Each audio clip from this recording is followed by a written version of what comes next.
علوم آل محمد کا آسمان باقر،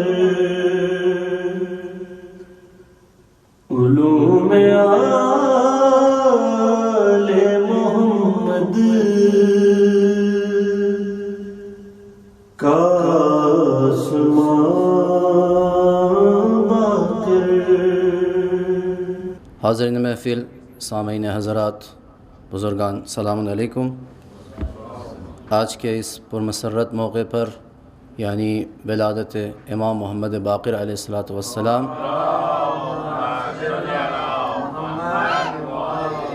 آپ سبھی حضرات کی خدمت میں بہت بہت مبارکباد پیش کرتے ہیں، اور اپنے طرف سے اور آپ تمام حضرات کی جانب سے بھی اپنے وقت کے امام کی خدمت میں بھی ہدیہ مبارکباد پیش کرتے ہیں۔ جیسا کہ ہمارے محافل اور مجالس کے دستور رہے ہیں، اپنے محافل مجالس کو تلاوت کلام ربانی سے آغاز کرتے ہیں، لہٰذا اس محفل کو بھی اسی کلام سے آغاز کرتے ہیں۔ ایک بار بآواز بلند نعرہ صلوات بھیجیے۔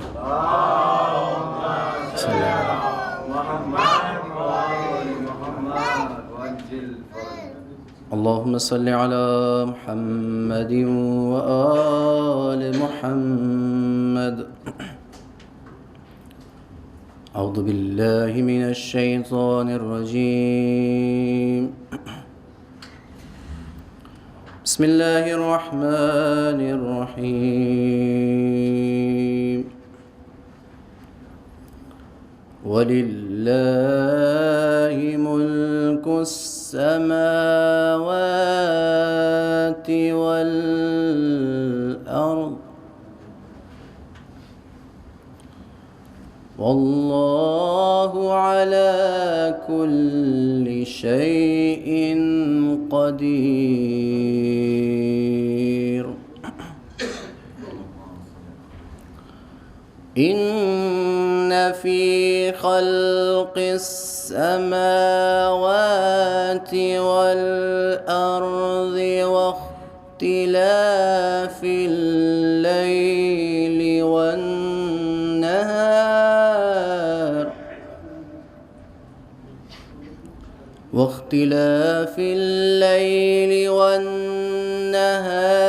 لَآيَاتٍ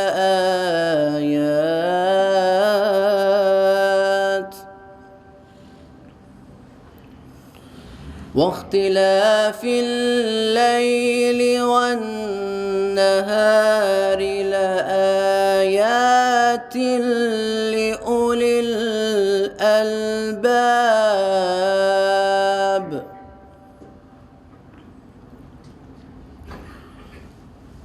الذين يذكرون الله قياما وقعودا وعلى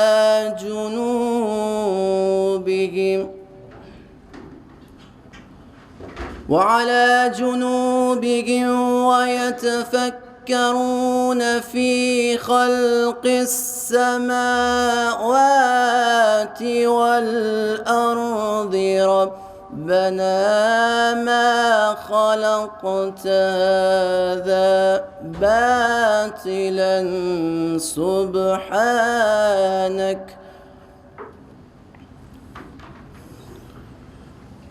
ويتفكرون في خلق السماوات والأرض ربنا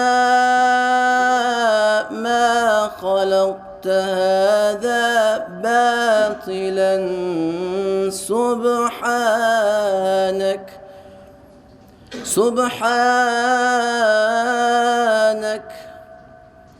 سبحانك فقنا عذاب النار۔ ربنا إنك من تدخل النار فقد أخزيته ربنا إنك من تدخل النار فقد أخزيته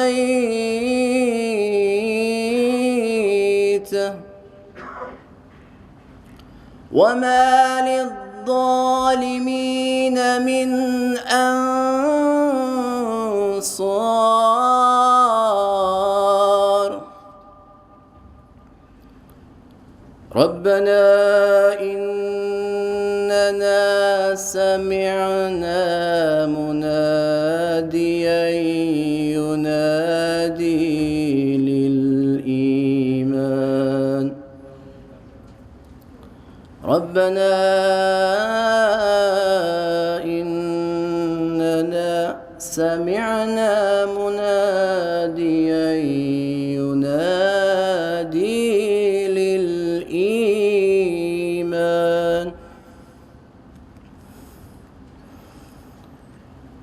ربنا إننا سمعنا مناديا ينادي للإيمان أن آمنوا بربكم فآمنا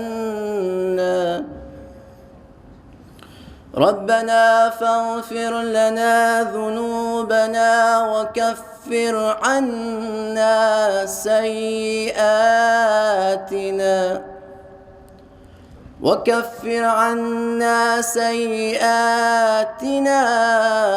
وتوفنا مع الأبرار ربنا وآتنا ما وعدتنا على رسلك ولا تخزنا يوم القيامة إنك لا تخلف الميعاد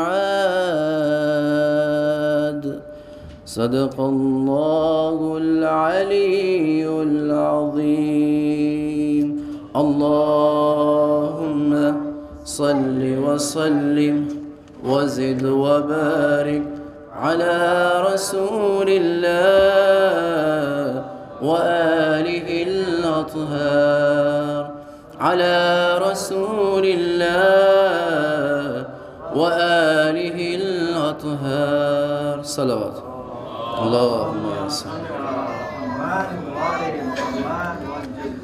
تلاوت کلام ربانی سے محفل کا آغاز ہو گیا ہے. آئیے شاعری کے میدان میں جاتے ہیں اور 4 مصرع آپ کے سماعت کے حوالے کرتے ہیں اور پہلے مداح کو آپ کے سامنے پیش کرتے ہیں. کہ دریائے ولایت میں نہایا رجب کا چاند دریائے ولایت میں نہایا رجب کا چاند تب جا کے آسمان پہ چھایا رجب کا چاند دریائے ولایت میں نہایا رجب کا چاند تب جا کے آسمان پہ چھایا رجب کا چاند. اے مالک حیات بڑا تیرا شکریہ اے مالک حیات بڑا تیرا شکریہ نظروں کو تو نے پھر سے دکھایا رجب کا چاند نظروں کو تو نے پھر سے دکھایا رجب کا چاند. آئیے انہی اشعار کی زیر سائے دعوت و سخن دیتا ہوں تبریز رضوی صلی اللہ علیہ وسلم سے کہ وہ آئیں اور بارگاہ مولا میں نذرانہ عقیدت پیش کریں. السلام علیکم ورحمۃ اللہ وبرکاتہ. آپ سب کو جشن ولادت بہت بہت مبارک ہو. 4 مصرع سماعت فرمائیں. عظمت کے جتنے چاند ملے آسمان میں عظمت کے جتنے چاند ملے آسمان میں وہ سب اتارے حق نے علی کے مکان میں وہ سب اتارے حق نے علی کے مکان میں. سجاد تیرے سجدوں کا ضامن بنا ہوا سجاد تیرے سجدوں کا ضامن بنا ہوا آیا ہے آج پانچواں ہادی جہان میں آیا ہے آج پانچواں ہادی جہان میں. صلوات پڑھیے محمد والے محمد.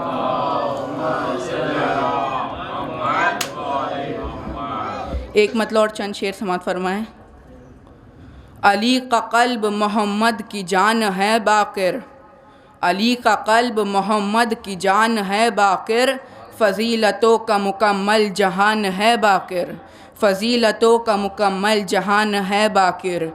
ادب سے فرش مسرت پہ بیٹھیے آ کر ادب سے فرش مسرت پہ بیٹھیے آ کر راہ خیال یہی درمیان ہے باقر راہ خیال یہی درمیان ہے باقر. بسے ہوئے ہیں سبھی علم کے مدینے میں بسے ہوئے ہیں سبھی علم کے مدینے میں، تمہارے نام کے جتنے مکان ہے باقر، تمہارے نام کے جتنے مکان ہے باقر۔ تمہاری شان میں دونوں جہاں میں محفل ہے، تمہاری شان میں دونوں جہاں میں محفل ہے، فرشتے آج میرے ہم زبان ہے باقر، فرشتے آج میرے ہم زبان ہے باقر۔ چلا دو اپنے فضائل کی اب ہوا مولا، چلا دو اپنے فضائل کی اب ہوا مولا، پرندے فکر کے محوے اڑان ہے باقر، پرندے فکر کے محوے اڑان ہے باقر۔ برائے دین خدا راہ شام و کوفہ میں، برائے دین خدا راہ شام و کوفہ میں، پدر کے ساتھ سر امتحان ہے باقر، پدر کے ساتھ سر امتحان ہے باقر۔ سبحان اللہ، ماشاء اللہ، زندہ باد۔ تبریز رضوی صلی اللہ علیہ وسلم کہ آپ کے سامنے بہترین اشعار پیش کر رہے تھے۔ ممدوح کے حوالے سے 4 مصرے، کیونکہ یہ آخری مقدات ہے اور اس کے بعد مولانا آپ کے خدمت، تو ہم 4 اشعار پڑھ کے انشاءاللہ ان کو آواز دیتے ہیں کہ وارث علم نبی حسن کا پیکر آیا، وارث علم نبی حسن کا پیکر آیا، قلب ظالم کے لیے موت کا خنجر آیا، وارث علم نبی حسن کا پیکر آیا، قلب ظالم کے لیے موت کا خنجر آیا، اب بنا سکتا نہیں ظلم جہالت کا محل، اب بنا سکتا نہیں ظلم جہالت کا محل، شکل باقر میں محمد سا پیغمبر آیا، شکل باقر میں محمد سا پیغمبر آیا۔ باواز بلند نعرہ صلوات بھیجیے۔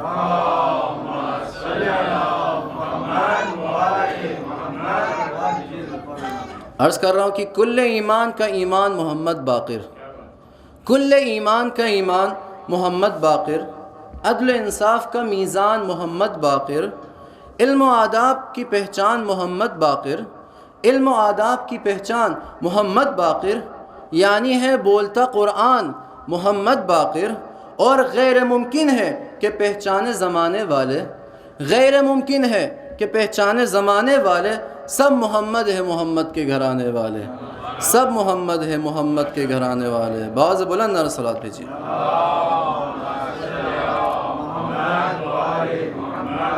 ممدوح کے حوالے سے کچھ اشعار ترنم کے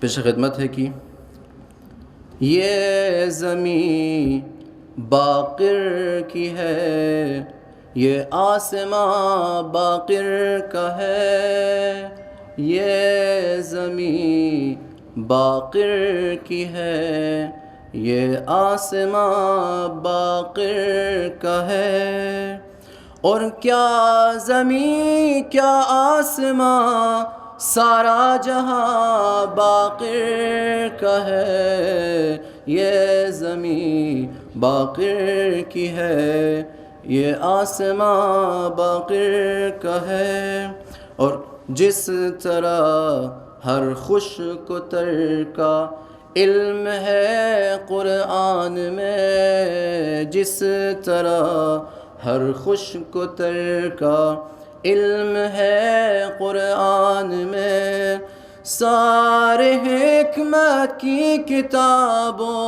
میں بیاں باقر کا ہے، یہ زمین باقر کی ہے، یہ آسماں باقر کا ہے، اور کیوں نہ نکلے علم و حکمت کے خزانے دہر میں، کیوں نہ نکلے علم و حکمت کے خزانے دہر میں، جانشیں پردے میں ہے اب بھی ساتواں باقر کا ہے، یہ زمین باقر کی ہے، یہ آسماں باقر کا ہے۔ باواز بلند نعرہ صلوات۔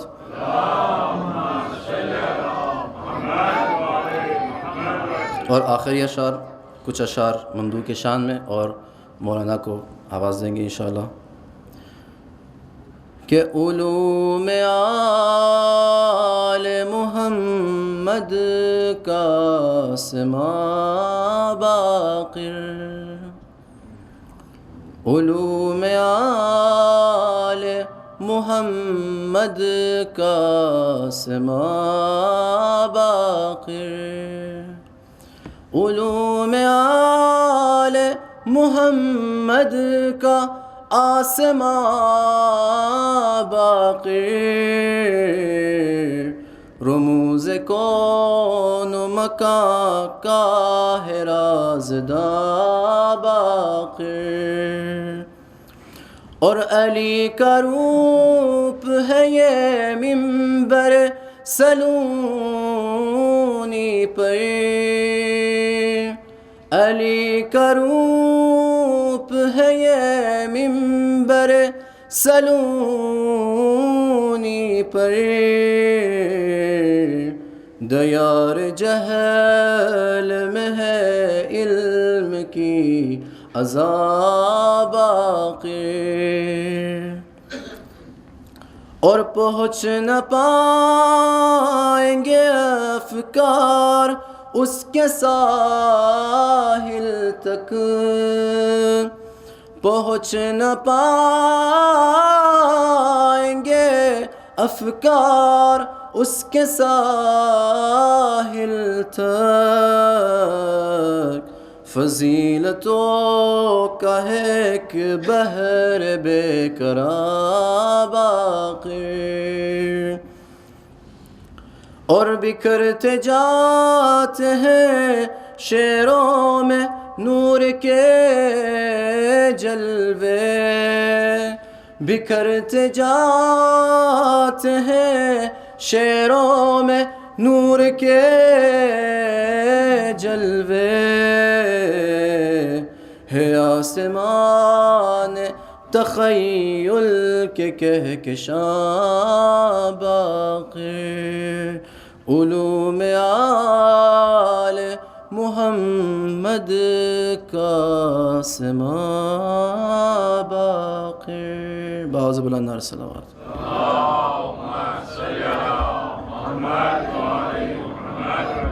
اب میں بڑی ادب و احترام کے ساتھ گزار ہوں حضرت الاسلام المسلمین علی جناب مولانا سید محمد فیاض باقر حسینی صاحب سے کہ وہ آئیں اور اپنے تقریر سے آپ کے قلوب کو محظوظ فرمائیں۔ رب اعوذ بک من همزات الشیاطین واعوذ بک رب ان یحضرون، بسم اللہ الرحمن الرحیم،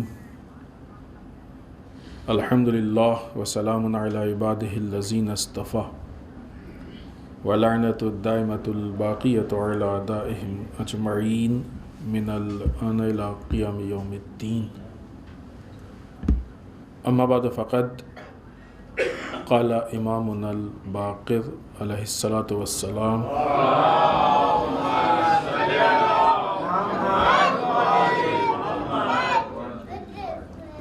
ان اللہ عز وجل یقی بالتقوی عن العبد ما عظم عنہ عقلہ ویجل بالتقوی عنہ عماہ وجہلہ۔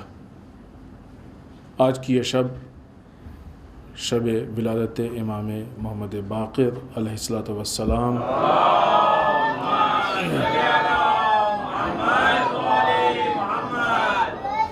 کی تبریک و تہنیت مبارکباد آپ سب کی خدمت میں پیش کرتے ہیں، اور ہم سب کی طرف سے تمام علماء، مراجع، ولی فقیہ، بالخصوص وقت کے امام کی خدمت میں تبریک و تہنیت عرض کرتے ہیں۔ امام کے بارے میں حسب دستور بنیادی باتیں، آپ کی ولایت باسعادت کی تاریخ پہلی رجب کی جس کی یہ شب ہے سن 57 یعنی 57 ہجری، اور شہادت آپ کی 7 ذی الحج سن 114 ہجری۔ یہاں پہ ہم اپنے بچوں کے یاد رکھنے کے لیے طریقہ بتاتے ہیں کہ امام، یہ 5ویں امام کے ساتھ ایسا اتفاق تھا کہ جس سن میں آپ پیدا ہوئے ہیں، جتنی وہ گنتی ہے، جتنا نمبر ہے، اتنی ہی آپ کی ایج تھی۔ سن 57 میں پیدا ہوئے ہیں اور 57 ایئرس آپ کی ایج تھی، لہٰذا آپ کی شہادت کتنی ہو گئی؟ 114 ہجری۔ یہ یاد کرنے کے لیے ایک مختصر سا راستہ ہے، ایک طریقہ ہے۔ لہٰذا آپ کی عمر بھی 57 ہجری، شہادت آپ کی 7 ذی الحج 114 ہجری۔ اس درمیان آپ کی جو مدت امامت یعنی جس پیریڈ میں آپ نے امامت کے فرائض انجام دیے وہ 95 ہجری سے تقریباً 19 سال امامت کے فرائض انجام دیے۔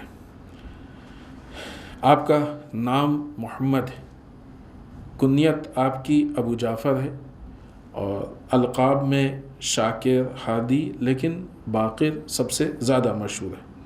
اس کے علاوہ بھی باقر العلوم، باقر علم الاولین والآخرین، باقر علم النبیین، اس طرح کے بھی القاب جو باقر سے متعلق ہیں کئی، وہ بھی مشہور ہیں۔ آپ کی والدہ فاطمہ بنت امام حسن مجتبی علیہ الصلاۃ والسلام۔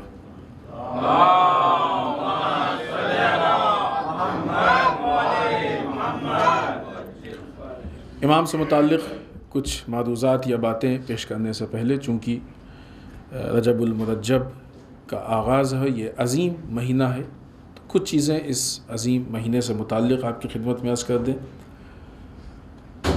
ماہ رجب کی فضیلت کے لیے بہت سی روایتیں ہیں۔ ماہ رجب کی فضیلت کے لیے، ماہ شعبان کی فضیلت کے لیے، اور رمضان المبارک کی فضیلت کے لیے۔ حتیٰ رمضان المبارک کی فضیلت قرآن مجید نے بھی اس کا ذکر کیا، بالخصوص شب قدر۔ اگر اب تک ہم لوگ اس فضیلت سے غافل رہے ہیں تو ابھی یہ پہلی شب ہے۔ یہ رجب، شعبان، رمضان، یہ 3 مہینے ہم لوگ اپنے آپ کو پوری طریقے سے تبدیل کرنے کی کوشش کریں۔ در واقع یہ سلسلہ یا یہ جو سفر ہے جو رجب سے روحانی سفر شروع ہو رہا ہے، انسان مومن کے 2 دن ایک جیسے نہیں ہونے چاہیے نا، یہ تو روایت سنی ہے۔ اس کا مطلب کہ مومن کا روحانی سفر ہمیشہ ہوتا رہنا چاہیے۔ آج ہم جہاں پہ ہیں کل ہم اس سے آگے ہوں، لیکن ان 3 مہینوں میں اگر بالفرض ہمارا سفر رک گیا ہے یا تھوڑا سا اسپیڈ سلو ہو گئی ہے تو ہم اس کو بڑھائیں، اور اس کے متعلق روایات ہیں۔ دوسرے اعتبار سے دیکھیں تو یہ جو سلسلہ سفر جا رہا ہے، یہ ماہ مبارک رمضان میں جا کے اسی نظام سسٹم کی قانون اسلام کو پوری طریقے سے عملی شب قدر پہ جا کے یعنی اصل جو درک کرنے کی چیز ہے وہ شب قدر، وہاں پہ جا کے یہ سلسلہ کمال تک پہنچ رہا ہے، ہم کو منزل کمال تک پہنچا رہا ہے۔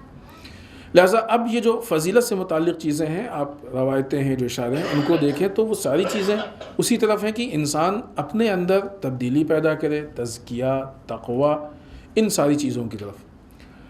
ماہ رجب المرجب کے لیے روایت ہے کہ اس میں انسان کے گناہ معاف کر دیے جاتے ہیں۔ ظاہر ہے معاف کرنے کا مطلب ہی نہیں کہ گناہ کرتے جائیں معاف کر دیے جائیں۔ ماہ رجب میں گناہ معاف کیے جاتے ہیں، اس کا مطلب زیادہ کر سکتے ہیں، ایسا ہے؟ نعوذ باللہ، استغفر اللہ۔ ایسا نہیں کہ کوئی گناہ کے لیے ڈسکاؤنٹ ہے، نہیں۔ ماہ رجب میں جو گناہ ہو گئے ہیں غلطی سے، یا آدمی اگر استغفار کر رہا ہے، گناہ ہو گئے ہیں، شرمندہ ہے، دوسرے مہینوں کو بنسبت ماہ رجب میں استغفار نسبتاً آسانی سے یا جلدی قبول ہو جائے گا۔ استغفار کا مطلب ہی یہی ہے کہ انسان اپنے گناہ پہ شرمندہ ہو اور آگے نہ کرنے کا ارادہ ہو، ورنہ کوئی ڈسکاؤنٹ نہیں ہے کہ خدا نخواستہ نعوذ باللہ انسان کرتا رہے اور معاف ہوتا رہے گا۔ ماہ رجب میں انسان کی نیکیاں جلد قبول ہوتی ہیں، رجب سے متعلق روایت ہے۔ خوب اس کا مطلب یہ ہے کہ ہم نیکی زیادہ انجام دیں، تو بات اسی سسٹم کی طرف گئی کہ انسان اپنے آپ کو برائیوں سے بچائے اور اچھائیوں کی طرف لے کے جائے۔ ماہ رجب کے لیے یہی ہے، پھر ماہ شعبان کے لیے ہے، اور ماہ مبارک رمضان کے لیے جو مختلف روایتیں اور مختلف باتیں، مختلف دعائیں ہیں، ان سب سے، اور حتیٰ وہ قرآن مجید کی آیت شریفہ لعلکم تتقون، کہ تم تقوی تک پہنچ جاؤ۔ تو یہ آج کی شب سے جو، اور خود ماہ رجب اور شعبان اور رمضان 3 مہینے کے لیے روزہ بھی مستحب ہے، جس کی بہت تاکید کی گئی ہے، حتیٰ اگر انسان نہیں رکھ سکتا ہے تو حد اقل 1 دن رکھ لے۔ خوب اس کا مطلب یہ نہیں کہ 1 دن رکھ کے کام چلا لیں، نہیں، جتنا رکھ سکتے ہو رکھیں، جتنا زیادہ رکھ سکتے ہو رکھیں۔ 3 مہینہ، تیسرا مہینہ تو واجب ہے ماہ مبارک رمضان کا، رجب اور شعبان مستحب ہے، تو یہ 2 مہینے پورا، اس کو تو نہیں کہیں گے کہ رکھ لو، تو رکھے گا آدمی، واجب ہے۔ یہ رجب اور شعبان رکھیں، مستحب ہے۔ اگر بالفرض مشکل ہے، نہیں رکھ پا رہے ہیں، تو جتنا زیادہ رکھ سکتے ہوں اتنا رکھیں۔ خوب روزے کا اپنا فلسفہ ہے، روزے کا ایک اپنا پس منظر ہے، اس پہ بات ہوتی رہی ہے اور ہوگی انشاءاللہ، کہ وہ خود انسان کو اس نظام کی طرف لے کے جا رہا ہے اور سسٹم کی طرف، اللہ کی طرف سے جو سسٹم ہے اطاعت کا عادی بناتا ہے۔ تو یہ ساری چیزیں ہم کو رجب و شعبان میں ہمارے دل کو نرم کر رہی ہیں، ہم کو اس طرف لے کے جا رہی ہیں کہ جو اللہ کی اطاعت اور اللہ کے نظام کے سے ہم کو اس سے آشنا کریں یا اس کا عادی بنائیں، اپنے آپ کو گناہ سے بچائیں، نیکیاں زیادہ انجام دیں، استغفار کریں، روزہ رکھیں، اور اس کے علاوہ مخصوص کچھ دعائیں ہیں، مناجات ہیں، وہ دعا جو ماہ رجب کی آج سے شروع بھی ہوئی ہے پڑھنا، اس کا ترجمہ بیان کرتے ہیں، انشاءاللہ بیان کریں گے آنے والے وقت میں۔ کتنی خوبصورت دعا ہے کہ جو خود ماہ رجب کی جو فضیلت ہے، جو کمالات ہے، اس کی طرف اس دعا میں اشارہ بھی ہے، یا من ارجوہ لکل خیر، ہے وہ کہ جس سے ہر خیر کی امید وابستہ ہے۔ انشاءاللہ جب ترجمہ ہوگا تو ہم آپ کی خدمت میں پیش کریں گے۔ خوب آئیے مولا کی ولادت سے متعلق آپ کی شان میں جو گفتگو، حسب دستور ہم نے ایک حدیث پیش کی ہے، اس سے متعلق تھوڑی سی وضاحت اور اس زمانے کے حالات سے متعلق تھوڑی سی گفتگو۔ حدیث سے بات شروع کرتے ہیں اور اسی کے ضمن میں خود حالات پہ ہم تھوڑی سی گفتگو کریں گے کہ ان حالات میں امام محمد باقر علیہ الصلوۃ والسلام نے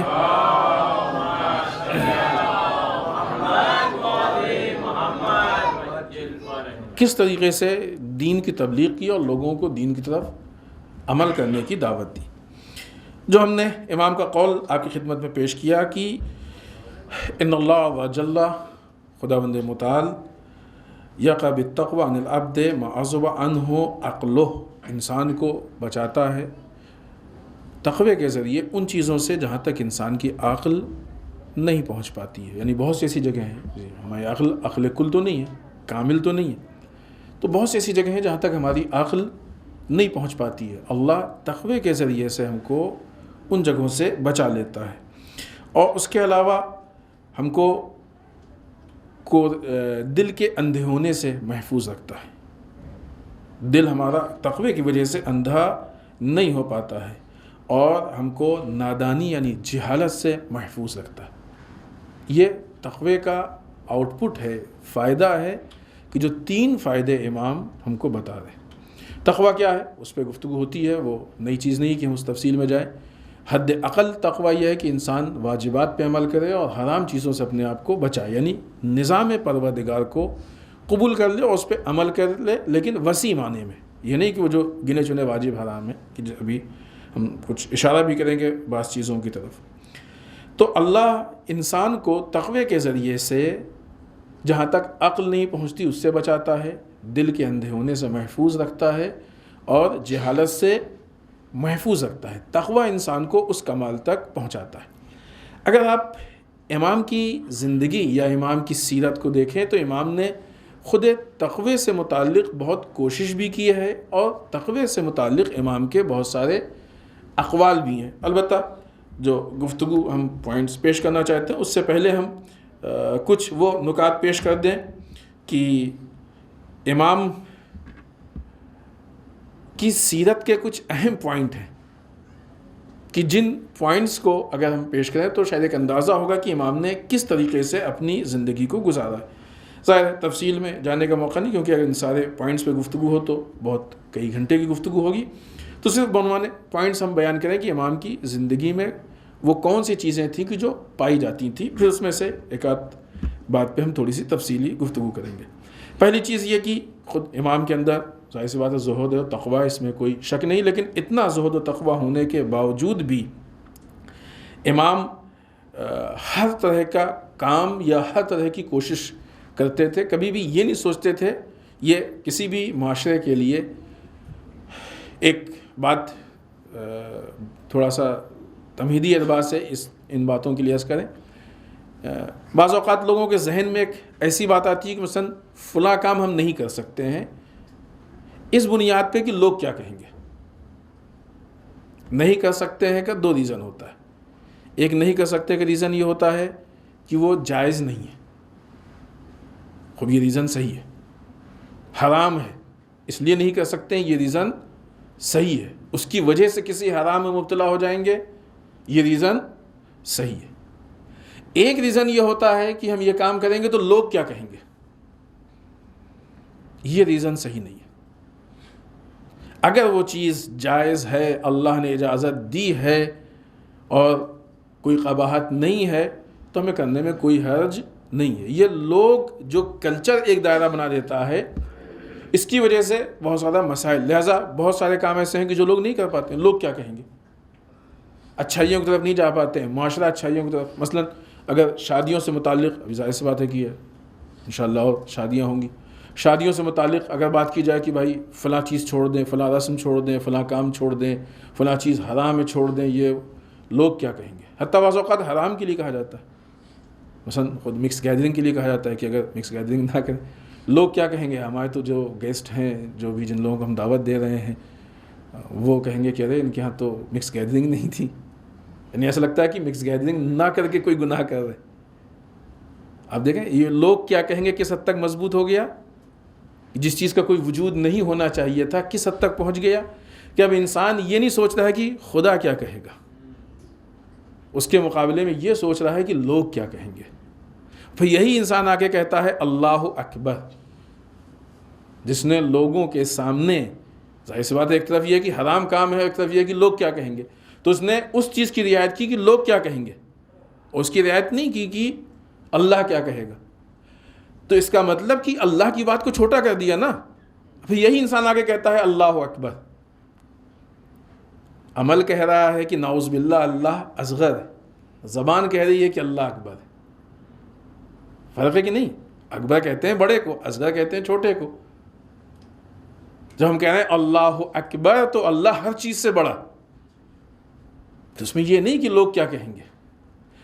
تو بہت ساری اچھی چیزوں کو معاشرہ دائرہ بنا دیتا ہے کہ نہیں آپ اس کام کو نہیں کر سکتے. نہیں، کر سکتے ہیں، کوئی پرابلم نہیں ہے. معاشرہ کون ہوتا ہے یہ طے کرنے والا کہ ہم کیا کر سکتے ہیں کیا نہیں طے کر سکتے. قانون پروردگار ہے. پھر اس بات کو تفصیل میں نہیں جائیں کیونکہ یہ خود ایک موضوع ہے. توحید کے مرحلوں میں سے ایک اہم چیز یہ ہے کہ قانون سازی کا حق صرف اللہ کا ہے. ہمارے معاشرے میں کون قانون سازی کرتا ہے؟ ہمارے معاشرے میں کلچر قانون بناتا ہے. ہمارے معاشرے میں رسومات قانون بناتے ہیں. ہمارے معاشرے میں باپ دادا و خاندان قانون بناتے ہیں، لوگ بناتے ہیں. پھر ان سب کے بعد جہاں بچتا ہے پھر وہاں پہ اللہ کا قانون چلتا ہے. غلط ہے، یہ دین کے خلاف، اسے در واقع بے دینی کہتے ہیں. بہرحال یہ ہم نے عرض کیا کہ تفصیلی چیز ہے، ابھی ہم اس کو نہیں چھیڑیں گے. لوگ کیا کہیں گے اس طرح سے لوگوں کے ذہن میں ہوتا ہے. نہیں، امام کی اور ائمہ کی سیرت میں ہمیشہ یہ رہا ہے کہ کبھی بھی امام نے کسی کام کے لیے یہ نہیں سوچا کہ لوگ کیا کہیں گے. اگر شرعاً جائز ہے، ایک آبرومندانہ کام ہے، یا ایسا نہیں ہو کہ جو واقعی عزت کے خلاف ہو، لوگوں کے بنائے ہوئے معیار کے مطابق نہیں. اگر ایسا نہیں ہے تو پھر امام کبھی بھی کسی کام میں پیچھے نہیں ہٹتے تھے. دوسری چیز یا دوسرا پوائنٹ جو امام کی سیرت سے متعلق ہے کہ امام نے ہمیشہ سماج اور معاشرے کے لیے اصلاح کے لیے قدم اٹھایا ہے، معاشرے کی اصلاح کے لیے. اسی چیز کو سرکار سید الشہداء نے کربلا کے قیام سے پہلے انما خرجت لطلب الاصلاح فی امت جدی، ائمہ کی نگاہ میں معاشرے کی اصلاح اتنی اہم تھی کہ اتنی بڑی قربانی تھی. یعنی معاشرے کی اصلاح کے لیے قدم اٹھانا اور اس کے لیے قربانی دینا. تیسری چیز، امام لوگ آتے تھے، ان سے ملتے تھے، ان کے سوالات کے جواب دیتے تھے. چوتھی چیز کہ جو امام کی سیرت میں پوائنٹ ہے کہ وہ لوگ کہ جو نادار تھے، یعنی جن کے پاس نہیں ہوتا تھا، غریب تھے، پرابلمس میں تھے، مشکلات میں تھے، محتاج تھے، ان کی مدد کرتے تھے، ہیلپ کرتے تھے ان کی. پانچویں چیز کہ امام دوستوں سے متعلق سخاوت اور مہربانی سے کام لیتے تھے. سخاوت جانتے ہیں نا، ہاتھ کھلا رہتا تھا فراغ دلی سے، اور مہربانی سے کام لیتے تھے. اگلا پوائنٹ کہ سوشل جو آپ کی لائف تھی، اجتماعی تعلقات، اس میں صبر سے کام لیتے تھے. اجتماعی زندگی گزارنے کے لیے صبر بہت اہم ہے، صبر سے امام کام لیتے تھے. اس کے بعد کا پوائنٹ ہے کہ امام کے جو دوست ہوتے تھے، امام دوستوں سے یا جو چاہنے والے ہوتے تھے ان سے بے انتہا محبت کرتے تھے. گھر والوں سے محبت اور مہربانی کے ساتھ پیش آتے تھے. مومنین کے جو اجتماعی سوشل رائٹس ہوتے تھے، اجتماعی حقوق ہوتے تھے، ان کی مکمل رعایت کرتے تھے. حقوق پہ بعض اوقات بات ہوئی ہے، اور خود امام سجاد علیہ الصلوۃ والسلام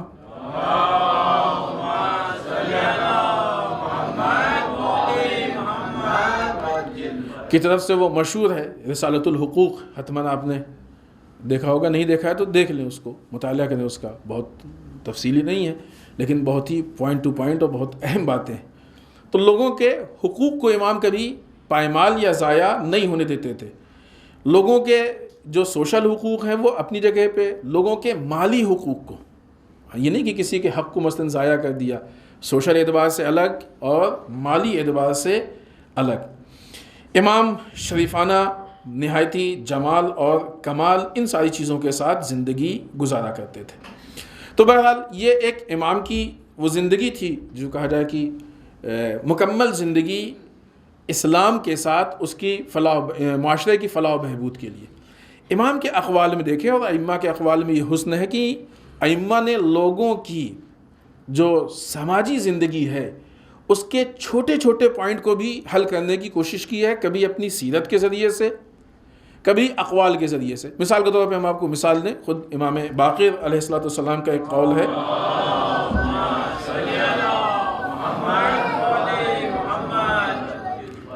مثلا انسان کی زندگی میں ایک بہت اہم پوائنٹ ہوتا ہے کہ جب وہ کہیں پہ کسی چیز کے بارے میں فیصلہ نہیں کر پا رہا ہے تو کیا کرے۔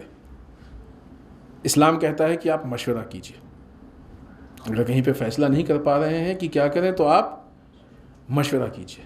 دوسرا سوال اٹھتا ہے کہ مشورہ کس سے کریں؟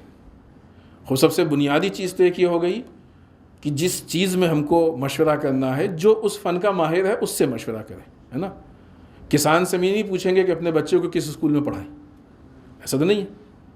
اور اسکول میں جا کے یہ نہیں پوچھیں گے کہ کھیت میں گیہوں کیسے بویا جاتا ہے۔ تو جو جس فن کا ماہر، لیکن اس کے ساتھ ساتھ کچھ اور شرطیں ہیں مشورے کے لیے، یہ پورا اسلام کا ایک موضوع ہے۔ امام کا قول ہے اس سلسلے میں، استشر فی امرک الذین یخشون اللہ، اپنے کاموں میں اس سے مشورہ کرو کہ جو اللہ سے ڈرتا ہو۔ یعنی وہ صلاحیتیں اپنی جگہ پہ ہیں لیکن اللہ کا خوف نہیں ہے تو اس سے مشورہ نہ کرو، اس لیے کہ اگر اللہ کا خوف نہیں ہوگا تو بہت ساری چیزیں آ سکتی ہیں۔ اسی لیے اور بھی دوسری جگہوں پہ جو اس سلسلے میں شرطیں بیان کی گئی ہیں کہ اس سے مشورہ کرو جو کنجوس نہ ہو، یعنی کنجوس سے مشورہ نہ کرو، ڈرپوک سے مشورہ نہ کرو، لالچی سے مشورہ نہ کرو، اور بہت سی شرطیں ہیں۔ لیکن اب یہاں پہ ایک امام کا قول ہم نے عنوان مثال آپ کی خدمت میں پیش کیا۔ تو اس طرح سے انسان کی جو اجتماعی زندگی ہے، جو سوشل لائف ہے، اس کے لیے امام نے چھوٹی چھوٹی چیزوں کے لیے بہت قاعدے سے ہر چیز کو حل کرنے کی کوشش کی۔ آئیے خود حالات کے بارے میں گفتگو کر کے اور آپ کی زحمت تمام کریں۔ اس سے پہلے بھی ہم نے یہ بات آپ کی خدمت میں عرض کی تھی کہ یہ وہ زمانہ تھا کہ جہاں پہ بنی امیہ کی حکومت، چونکہ بنی عباس نے قیام شروع کیا تھا اور حالات شروع کیے تھے، تو پانچویں امام کے زمانے سے تھوڑا کمزوری کی طرف گئی ہے۔ یہ کمزوری وہ نہیں تھی کہ امام کے اوپر جو مظالم تھے وہ کم ہو گئے، نہیں، ایسا نہیں ہے۔ جو پابندیاں تھیں وہ اپنی جگہ پہ تھیں، جو مشکلات تھیں وہ اپنی جگہ پہ تھیں۔ ہم آپ کو عنوان مثال بتائیں، امام نے ایک پورا سسٹم بنایا تھا۔ مثلا کچھ لوگ تھے کہ جو امام کے وکیل تھے، کہ لوگوں کے سوالات جوابات، کچھ لوگ وکیل تھے مالی اعتبار سے، تو ان کاموں کے لیے ان کو تربیت دی جاتی تھی، اس لیے کہ اگر یہ معلوم ہو جائے کہ کون سوال کر رہا ہے اور کہاں تک جواب جا رہا ہے تو بعید نہیں کہ حکومت سوال کرنے والے کو بھی قتل کر دے۔ ایسے حالات تھے۔ ہم نے کسی موقع پہ ذکر کیا تھا کہ چوتھے امام کے زمانے کے حالات یہ تھے کہ لوگ اپنے بچوں کے نام اہل بیت بالخصوص امام علی کے نام پہ نہیں رکھ پاتے تھے۔ صحیفہ سجادیہ میں جو سب سے کثرت سے صلوات ہے، اللہم صلی علی محمد و آل محمد، یہ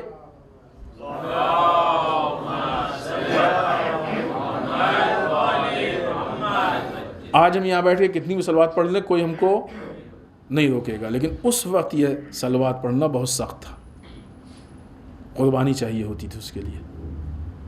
شاید یہی ایک وجہ، یہ بھی ایک وجہ تھی کہ امام نے کثرت سے اس میں صلوات کو ذکر کیا ہے۔ اب دیکھیں سب سے زیادہ جس جملے کو نقل کیا گیا، اس میں ریپیٹ کیا گیا ہے، وہ محمد و آل محمد علیہ السلام پہ صلوات ہے کہ جو صحیفہ سجادیہ میں۔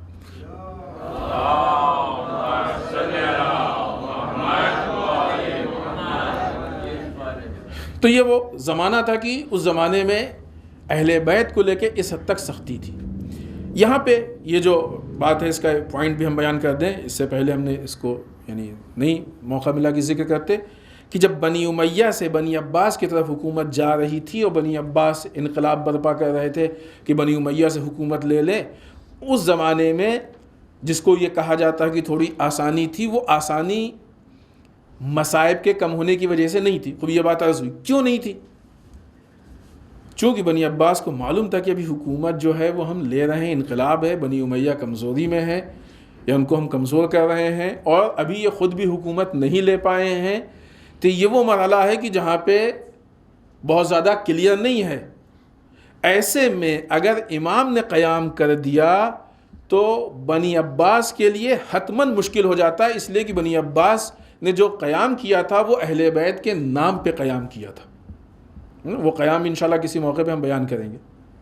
جو بنی عباس نے بنی امیہ کے خلاف احتجاج کیا تھا وہ اہل بیت کے نام پہ کیا تھا، اور اہل بیت کے نام پہ حکومت لی ہے. یہ دھوکہ ہے، اور یہ باطل حکمران، باطل افراد اس سازش کو استعمال کرتے ہیں. بنی امیہ سے بنی عباس نے اس طریقے سے، نام کا مطلب یہ کہ اس طرح کے الفاظ، اس طرح کے شعار استعمال کیے کہ لوگوں کو یہ سمجھے کہ یہ اہل بیت کے لیے قیام کر رہے ہیں، اہل بیت کے لیے حکومت لے رہے ہیں.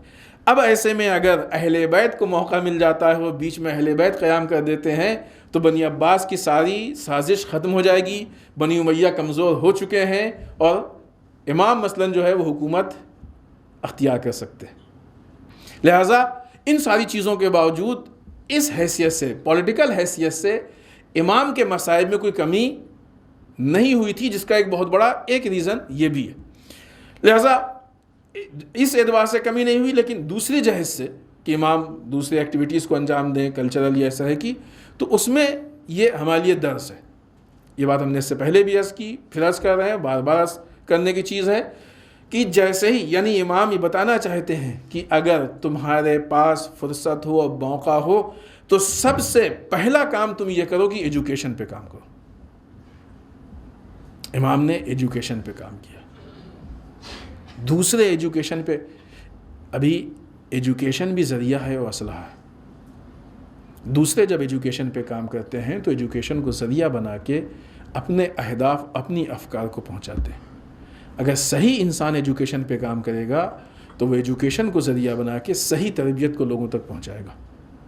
اسے کہتے ہیں معاشرہ سازی، اسے کہتے ہیں امت سازی. امام زمانہ عجل اللہ تعالیٰ فرجہ الشریف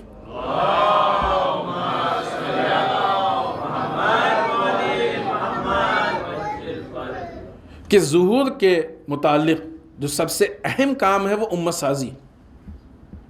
امت آمادہ نہیں نا، اسی لیے تو امام پردہ غیب میں گئے. امت آمادہ ہو جائے گی کہ امام ظہور کر دیں گے. اس کے لیے ایک بہت اہم کام تربیت ہے، ایجوکیشن ہے، کہ جس کے ذریعے سے امت سازی ہو سکتی ہے، امت بن سکتی ہے، امت بہترین. لہٰذا امام نے امت سازی کی طرف، اس کے متعلق جو ہے وہ اگر گفتگو کی جائے تو پھر بہت سے ایسے شاگرد آپ نے تربیت کی ہے کہ جو احکام کو، دین کو، احادیث کو، روایات کو امام سے پڑھتے تھے، حاصل کرتے تھے اور جا کے دوسرے لوگوں تک پہنچاتے تھے اور امام کے سسٹم کا حصہ بنے تھے. لہٰذا امام نے مختلف اعتبار سے سسٹم بنایا تھا، الگ الگ جہت سے سسٹم بنایا تھا، اور اس اعتبار سے ان کی تربیت ہوتی تھی. کچھ لوگ ایسے تھے کہ جو امام کی طرف سے وکیل ہوتے تھے کہ جا کے امام کی باتوں کو لوگوں تک پہنچائیں، امام کی فکروں کو لوگوں تک پہنچائیں. کچھ لوگ ہوتے تھے کہ جو مالی اعتبار سے وکیل ہوتے تھے، اس اعتبار سے ان کی تربیت کی جاتی تھی کہ مثلا اگر آپ کہیں سے رقوع شریعہ کو لے کے آ رہے ہیں تو کس طریقے سے حفاظت کریں. راستے میں کوئی آدمی مل رہا ہے تو آپ اس کو یہ نہ بتائیں کہ پیسہ کس سے لا رہے ہیں، کس کے پاس لے جا رہے ہیں. جو اس طرح کے اہم چیزیں اور بیسک چیزیں ہوتی تھیں، اس اعتبار سے امام اس کی تربیت کرتے تھے. یہ باتیں ہم اس لیے عرض کر رہے ہیں کہ دیکھیں، دین کا کام اتنا نہیں ہے کہ صرف انسان نماز روزہ انجام دے دے. دین کا کام ہے کہ انسان زندگی کے ایک ایک لمحے کو اس طریقے سے گزارے جیسا کہ امام چاہتے تھے. ورنہ جو اتنے مسائل و مشکلات ہیں کہ حکومت یہ دیکھتی تھی کہ کون، بعض اوقات لوگوں کو امام سے ملاقات کرنے کی بنیاد پہ قتل کیا جاتا تھا یا قتل کا خطرہ ہوتا تھا؟ کیوں؟ اگر ان کو صرف اتنا ہی دین پہ عمل کرنا تھا کہ امام سے مثلاً مل کے نماز روزہ پڑھنا ہے، قرآن پڑھنا ہے، تو اس سے حکومت کو کیا پرابلم تھی؟ کوئی ہو سکتی ہے پرابلم؟ مشکل نہیں ہو سکتی ہے نا؟ دوسری طرف سے اگر یہ مسئلہ اتنا اہم نہیں تھا کہ اس کے بغیر انسان دیندار ہو سکتا ہے، اس کے بغیر سارا معاملہ چل سکتا ہے، تو نعوذ باللہ امام کو کیا ضرورت تھی کہ ایسی چیزوں کو چھیڑیں کہ جس کی وجہ سے خود امام کی جان خطرے میں جائے، ان کے اصحاب کی جان خطرے میں جائے؟ اس نقطے کو سمجھ رہے ہیں؟ کیونکہ آج اس چیز کی بنیاد پہ لوگوں کی دینداری کے ساتھ کھلواڑ ہو رہا ہے، جو فکری اختلاف ہے، اور جو کہا جائے کہ دینداری کے نام پہ بے دینی پھیل رہی ہے۔ ایک طرف سے اگر امام کی طرف سے دین صرف اتنا ہی ہوتا کہ جسے ہم لوگ کہتے ہیں دین، نماز روزہ دعائیں تسبیح، بلکہ زیادہ وہی ہو رہا ہے نا۔ ابھی تو رجب شعبان میں شاید ہو سکتا ہے نئے نئے اعمال آئیں، یہ پڑھ لو تو یہ مل جائے گا، یہ پڑھ لو۔ اگر دین اسی کا نام تھا امام کے زمانے میں کہ امام بیٹھ کے بتاتے کہ یہ پڑھ لو تو رزق مل جائے گا، یہ پڑھ لو خزانہ مل جائے گا، یہ پڑھ لو گھوڑا مل جائے گا، یہ پڑھ لو تو اونٹ مل جائے گا، ہے نا۔ ابھی آج کل دنیاوی سامان دوسرے ہیں، اس کے لیے کہا جاتا ہے، اس زمانے میں بتاتے امام تو گھوڑے اور اونٹ کے لیے بتاتے۔ تو اگر دین اتنا ہی تھا اور اسی کا نام دین تھا تو حکومت کو اس سے کیا پرابلم تھی؟ کیوں اتنے خراب حالات تھے کہ امام کو چاروں طرف سے پہرے میں رکھا جاتا تھا، چاروں طرف سے جاسوس ہوتے تھے، کون مل رہا ہے کون نہیں مل رہا ہے، کتنی دیر ملا، کیا سوال کیا، کیا باتیں ہوئی، ایک ایک چیز کیوں دیکھی جاتی تھی؟ اس کا مطلب کہ جو دین دیا جا رہا تھا وہ اس سے ہٹ کے تھا دین۔ یہ ایک پہلو کلیر۔ دوسرا پہلو کہ جس کو آج کل کہا جاتا ہے کہ اس کا دین سے تعلق نہیں ہے، بس نماز روزہ کر لو کافی ہے، تو کیا اس بات کو امام نہیں جانتے تھے کہ مولا نماز روزہ کروا دیجئے، ان سے کافی ہے، باقی کام کریں گے تو ان کی بھی جان خطرے میں جائے گی، آپ کی بھی جان خطرے میں ہے؟ امام کو جو شہید کیا گیا اس لیے شہید کیا جاتا تھا کہ امام لوگوں کے درمیان مقبول ہوتے تھے۔ حکام کو یہ لگتا تھا کہ امام لوگوں کے ذریعے سے ہمارے لیے خطرہ بن رہے ہیں، لوگ امام سے زیادہ متوجہ ہو رہے ہیں، امام کی طرف امام سے زیادہ جڑ رہے ہیں، حالات بدل رہے ہیں، ہماری حکومت کو خطرہ ہے۔ اس بنیاد پہ امام شہید ہو جاتے تھے، یعنی امام کو شہید کیا جاتا تھا۔ تو اگر یہ والا دین کا پہلو اتنا اہم نہیں تھا تو امام اپنی اور اپنے اصحاب کی جان کو کیوں خطرے میں ڈال رہے تھے؟ سوال ہے کہ نہیں ہے؟ یہ چھوٹی بات نہیں ہے کہ امام کسی کی جان کو بلا وجہ خطرے میں ڈال دے۔ شاید کوئی ہو سکتا ہے کہے کہ نہیں وہ زمانہ تھا جب امام تھے، ابھی غیبت کا زمانہ ہے۔ فرق نہیں ہے، ہمارے پاس کوئی ایسی دلیل نہیں ہے کہ جو یہ کہے کہ غیبت کے زمانے میں فلاں فلاں حکم ختم کر دیے گئے۔ ایک دوسری چیز کہ یہ جو بھی امام کر رہے تھے اس کے ذریعے سے امت، کیونکہ ابھی بھی جب امام 11ویں امام تک امام پردہ غیب میں نہیں تھے تو امام حکومت پہ بھی نہیں تھے، جو امام کا حق تھا، اور کوشش یہی تھی۔ صدیقہ طاہرہ حضرت فاطمہ زہرا سلام اللہ علیہا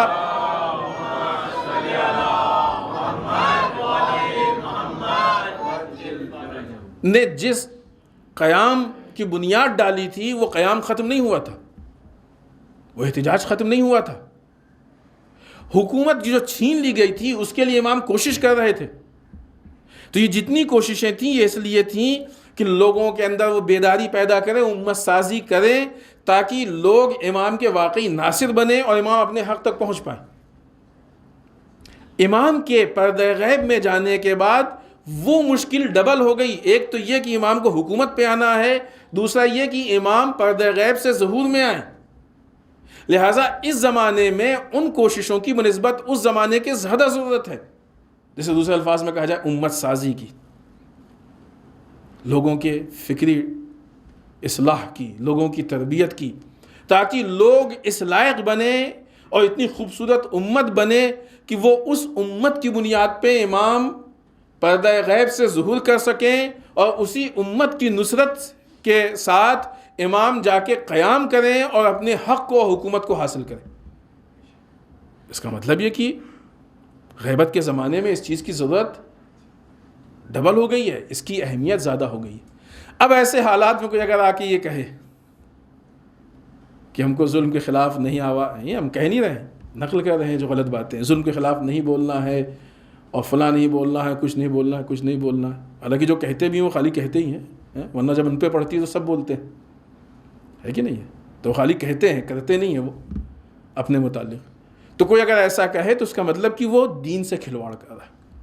امام محمد باقر علیہ السلام کے زمانے میں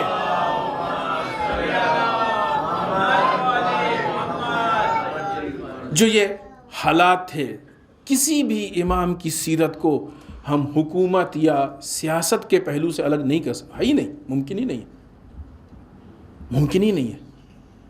لہٰذا امام نے جو ایک کمپلیٹ سیرت پیش کی ہے اس میں سارے پہلو پائے جاتے ہیں. جہاں ایک طرف تقویٰ پایا جاتا ہے، وہیں دوسری طرف سوشل لائف ہے، وہیں تیسری طرف پولیٹیکل لائف ہے، وہیں اکنامیکل سسٹم بھی ہے. اس کے متعلق بھی امام کے بہت ساری باتیں ہیں اور آپ کی ایک مکمل سیرت. وہیں پہ یہ مذہبی عبادی زندگی بھی ہے، نماز روزہ کس طریقے سے کریں. ان ساری چیزوں کو جمع کر کے جو امام نے کمپلیٹ دین پیش کیا ہے، یہ کمپلیٹ دین اس وقت کے باطل اور ظالم حکمران کو کھلتا تھا، ان کے لیے پرابلم کریٹ کرتا تھا، ان کے لیے مشکل بنتا تھا. لہٰذا امام محمد باقر علیہ السلام کی اپنی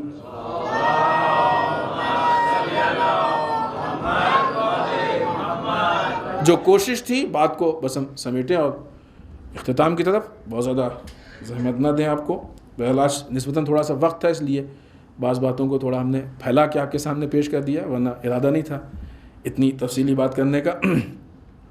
امام کی جو پوری کوشش تھی وہ، اس کو ہم دو لفظوں میں خلاصہ کر سکتے ہیں، ایک ولایت اور ایک سسٹم، نظام. ولایت یعنی لیڈرشپ امام کی، کہ لوگ لیڈرشپ سے آگاہ ہو جائیں، لیڈرشپ سے آشنا ہو جائیں، لیڈرشپ کو پہچان لیں، اس کے حقوق کو پہچان لیں، اس سے متعلق اپنے فرائض و ذمہ داریوں کو پہچان لیں، اور اس سے فالو کرنے کا لوگوں کے اندر حوصلہ پیدا ہو، اطاعت کا لوگوں کے اندر حوصلہ پیدا ہو. دوسرے نظام و سسٹم، الہی سسٹم پہ عمل کرنے کے لیے. اس لیے کہ نہ انسان جب تک شجاعت نہیں ہوگی، نہ اس وقت تک لیڈرشپ کو فالو کر سکتا ہے، نہ نظام کو فالو کر سکتا ہے. ان دونوں کے لیے شجاعت چاہیے. مشکل جو ہوتی تھی وہ اسی لیے ہوتی تھی کہ بہت سارے لوگ ایسے تھے ائمہ کے زمانے میں بھی، حتیٰ خود مولا کائنات نے شکایت کی تھی نا کہ مردوں کی شکل میں نہ مردوں.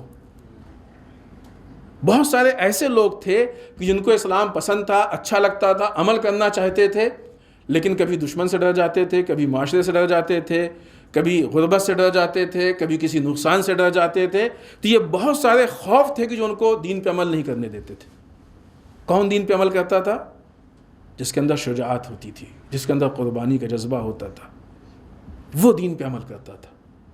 وہ آ کے اس طرح کی باتوں کو آگے بڑھاتا تھا، وہ آ کے اس مشن کو آگے بڑھاتا تھا. امام لوگوں کی جو تربیت کر رہے تھے، یہ تربیت صرف تعلیمی تربیت نہیں تھی کہ ایجوکیشن کی بنیاد پہ کچھ. امام اس ایجوکیشن یا اپنے درس کے ذریعے سے یا اپنے بزم اور نشست کے ذریعے سے لوگوں کی علمی تربیت بھی کر رہے تھے، لوگوں کی فکری تربیت بھی کر رہے تھے، لوگوں کے اندر شجاعت بھی پیدا کرنے کی کوشش کر رہے تھے، ان کے اندر حوصلہ ڈالنے کی کوشش کر رہے تھے، ان کے اندر قربانی کے جذبے کو پیدا کر رہے تھے، تاکہ جب دین کے اوپر کوئی وقت پڑے اور کوئی چیز قربان کرنے کا موقع ہو تو کبھی وہ پیچھے نہ ہٹے.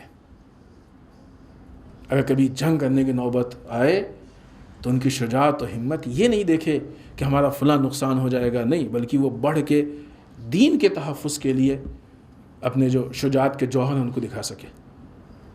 لہٰذا یہ ایک مکمل سسٹم تھا امام کا کہ جس سسٹم کے مطابق. اب آپ خود تصور کیجئے کہ جب اس سسٹم کے مطابق کوئی لیڈر یا امام، بالخصوص الہی نمائندہ، امت کی تربیت کرے گا تو موجودہ حکومت کتنی ہی اپنے آپ کو پاورفل کیوں نہ سمجھتی ہو، اس کو ڈرنا تو پڑے گا. اگر اس عنوان سے، اس معیار پہ ان ساری چیزوں کو اگر ذہن میں رکھیں، کیونکہ بس یہی وہ جگہ ہے جہاں پہ اپنی بات کو ختم کرنا چاہتے ہیں، کہ اگر ان ساری چیزوں کے پس منظر میں کوئی بھی لیڈر آ کے کہ جو حق پہ ہو، یعنی دشمن کو بھی معلوم ہے کہ ان کا نظام الہی نظام ہے، یہ مکمل نظام ہے، ہم ان سے نظام میں نہیں لڑ سکتے، ان کی باتیں اللہ کی طرف سے ہیں، ہم ان سے اس میں نہیں لڑ سکتے، ہم ان سے کسی معاملے میں مقابلہ نہیں کر سکتے ہیں، تو نتیجے میں پھر حکومتیں ڈرتی ہیں، اور جب حکومتیں ڈرتی ہیں تو آ کے پھر قتل کرتی ہیں، یعنی امام کو شہید کرتی ہیں۔ آج بھی اس نظام کی نہ طاقت کم ہوئی ہے نہ قوت کم ہوئی ہے۔ آج بھی اگر اس دنیا میں، پھر ایک ہی مثال ہے فی الحال، آج بھی اگر دنیا میں اس نظام کے اوپر ایران عمل کرتا ہے تو وہ ایران کی جس کے انقلاب کو کامیاب ہوئے ابھی کچھ سال ہوئے، اس کے سامنے بڑی بڑی پرانی حکومتیں ڈرتی ہیں۔ اس لیے ڈرتی ہیں کہ یہ نظام کی طاقت ہے، اور اس تربیت کا مزاج یہ ہے، اس کا آؤٹ پٹ یہ ہے۔ پھر اس تربیت سے جب لوگ پلتے ہیں، اس تربیت میں لوگ جب پروان چڑھتے ہیں، تو پھر وہ معاشرے کی اصلاح، امام کی سیرت کے جو پوائنٹس ہم نے بیان کیے نا، معاشرے کی اصلاح کی کوشش کرتے ہیں۔ دنیا کے سارے نظام اس بات کی کوشش کرتے ہیں، آپ دیکھیں نا، بہت سارے ملک ہیں کہ جو تعصب سے کام لیتے ہیں، دوسرے ملکوں کو نقصان پہنچاتے ہیں، اپنے ملک کو فائدہ پہنچاتے ہیں، اس لیے کہ ان کے یہاں تعصب ہے، انسانی ویلیوز نہیں ہے۔ لیکن جب ایران میدان میں آتا ہے تو دشمن کے مقابلے میں جب لڑنا ہوتا ہے تو یہ نہیں دیکھتا ہے کہ دشمن ملک کا ہے، نہیں، اگر انسانیت کا دشمن فلسطین میں ہوتا ہے تو وہاں جا کے لڑتا ہے، انسانیت کا دشمن یمن میں ہوتا ہے تو وہاں جا کے لڑتا ہے، انسانیت کا دشمن اگر عراق اور شام میں ہوتا ہے تو وہاں جا کے لڑتا ہے۔ پھر یہ نہیں دیکھتا ہے کہ یہ ملک اہل سنت سے متعلق ہے یا شیعوں سے متعلق ہے، پھر یہ دیکھتا ہے کہ ہماری ذمہ داری ہے کہ نہیں۔ یہ امام کی دی ہوئی سیرت ہے، یہ امام کا دیا ہوا کردار ہے، یہ امام کا دیا ہوا نظام و سسٹم ہے جو الگ سے نہیں ہے۔ پھر جب اس تربیت کی بنیاد پر لوگ سامنے آتے ہیں، تب اگر وہ لبنان میں ایسے افراد سامنے آئیں تو حزب اللہ بن کے ابھرتے ہیں، عراق میں آئیں تو حشد الشعبی بن کے ابھرتے ہیں۔ اور یہ افراد، دنیا یہ نہ کہے کہ دنیا کی جو استکباری طاقتیں ہیں وہ ایران سے ڈرتی ہیں، نہیں، نظام سے ڈرتی ہیں۔ ایران میں نظام ہے اس لیے ڈر رہی ہیں، ورنہ لبنان میں حزب اللہ کی شکل میں حکومت نہیں ہے، عراق میں حشد الشعبی کی شکل میں حکومت نہیں ہے، لیکن وہ ڈر رہے ہیں۔ ڈرنا اس بات کی دلیل ہے کہ یہ قوت نظام کی قوت ہے، نظام کی طاقت ہے۔ تو یہ جو امام کی طرف سے تربیت اور تربیت کا آؤٹ پٹ ہے، وہ انسان کو اپنے اہداف و مقاصد کی طرف پہنچاتا ہے، جو نقائص ان کو ختم کرتا ہے۔ امام محمد، بس ختم ہماری گفتگو، امام محمد باقر علیہ الصلوۃ والسلام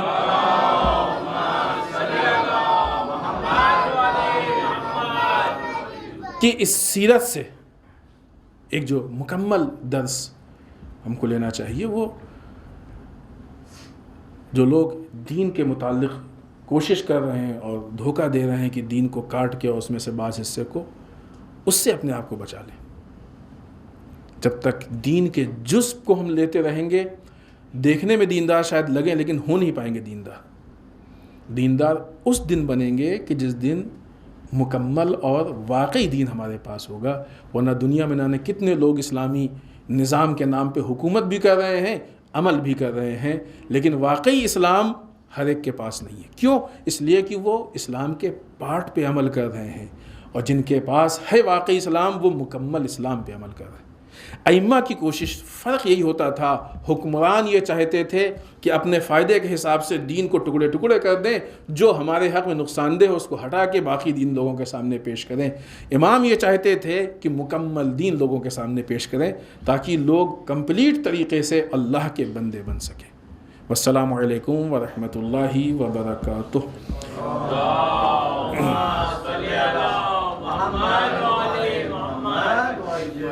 الہی بحق زہرا و ابیہا و بعلہا و بنیہا، پڑھنے والے اس مختصر سی عبادت کو قبول فرمائے، پڑھنے والے ہم سب کو اعمال صالحہ کی توفیق عنایت فرمائے، بعد الہ اعمال قبیحہ سے محفوظ رکھے، پڑھنے والے ہمارے گناہوں کو بخش دے، بعد الہ ہمارے مرحومین کو بخش دے، پڑھنے والے اسلام و مسلمین کی حفاظت فرمائے، بعد الہ دشمنان اسلام کو نیست و نابود کر دے، بعد الہ ہمارے علماء کا سایہ ہمارے سروں پہ باقی رکھے، بعد الہ رہبر و مراجع کو طول عمر عنایت فرمائے، بعد الہ ہمارے امام کی ظہور میں تعجیل فرمائے، ہمیں ان کے اعوان و انصار میں شریک ہونے کی توفیق عنایت فرمائے۔ ربنا تقبل منا انک انت السمیع العلیم۔